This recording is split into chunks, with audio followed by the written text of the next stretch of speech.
HOMOVISION. Why Year Time? Well, Paul Burston, who runs this evening, is an old friend of mine. He asked me to come along. I suppose I'm in that slightly idiosyncratic position of being probably one of the few nominally straight writers who's actually written a gay novel. So, you know, given that the evening's called Polari and it's themed around gay literature to some extent, I was only too happy to come along and read from my gay novel. So why did you write? Why did you write Dorian anyway? Well, I was originally asked by a film producer to write a screen adaptation of Wilde's novel, and I worked on it for a while, and I updated it to the modern era, and I made it much more explicitly gay, and that was things I intended for the movie. But there came a point in writing the screenplay when I thought two things. I'm not a collaborator, and I thought, it's actually when I wrote the stage direction, they formed a conga line of buggery. I thought this is never going to get made, as I envision it. You know, the great thing about being a writer is that once you've got somewhere, you know that what you put on the page is what people are going to read. And film, when I started to think about it, just struck me as endless compromise of my vision. So I turned the script back into a novel. So it's anomalous in terms of my books in that it wasn't my idea originally. While I was writing the book, because I'm a kind of method writer, like most writers, I'm very involved in my material. So while I was writing a gay novel, I became gay. It's as simple as that. If you have to think about characters being sexually attractive and you have to write about gay sex and you have to do things like that, and I think that there is a sliding scale of sexual preference, but I don't think anybody is without an omipolone component to their nature, or hardly anybody. So as I was working on the book, I became quite gay. And I started to fancy men quite a lot. I started to look at men in the street. I started to have gay dreams. And that's all fine. I had a very, very happy homosexual period in puberty. Lots of fiddling about, hugely enjoyed it, and I was quite comfortable with that. The trouble is that my kind of superego clicked into this whole process, and I thought to myself, I wasn't rational about it. I thought, if I'm having all of these gay thoughts, then everybody's gay. It's as simple, because it's all about me. I thought, everybody's gay, everybody's really gay, and I got into that sort of Colin Spencer, history of homosexuality, all of that sort of thing. I started writing articles for the paper saying, everyone's gay.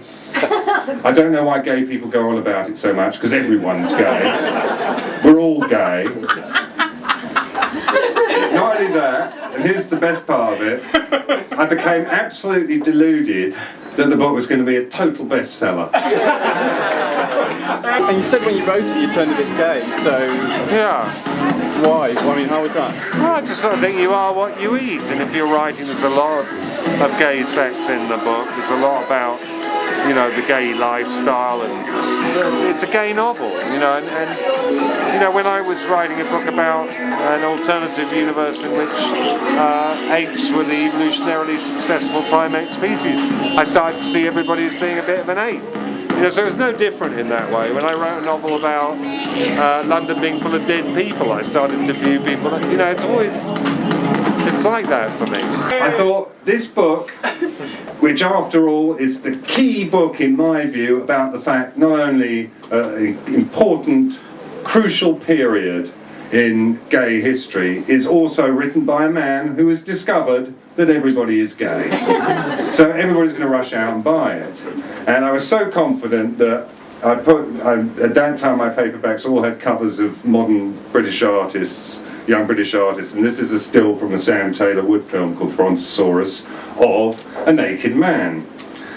Now the first check to my world domination of gay bestsellerdom was when Smiths refused to take the book on the grounds of its cover. And you also said in a recent Time Out interview, you said that some sections of the gay community, or some aspects of gay life, appalled you. I don't mean that. I mean some aspects of culture appall me, and some aspects of the culture that appall me happen to be quite enthusiastically taken up by some gay people. What is that?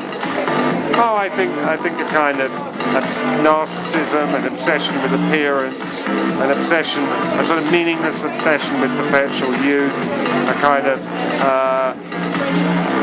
very, very negative and nihilistic drug culture, all of those things. Nothing, I think, too controversial in that way. I mean, because it's perfectly okay for them in Hetty world to stock split-crotch shots of young women on their top shelf, tits out for the boys, but God forbid that a tiny, tiny little penis should appear anywhere in W.H. Smith. So, because they don't really exist, do they? Penises don't exist in Smith's world. So that's when I started to get a bit suspicious, and then I was so blasé about this book being a great bestseller that I didn't check the sales figures. And about a year after it had been published, I said to my publisher, "How's Dorian doing?" And they said, "Oh, it hasn't done very well, actually." And it had sold about half what my other books had sold. And that's when the whole everybody is gay bandwagon really hit the buffers. And I woke up from my marvellous everyone is gay reverie, and it occurred to me that while everybody may have a little bit of omeprazole in them, there are some people who have a hell of a lot of omeprazole in them. And, you know, all credit to those of us, or those of you who are omepalones. It's a great and fabulous thing, but you are who you are, and we all are who we are.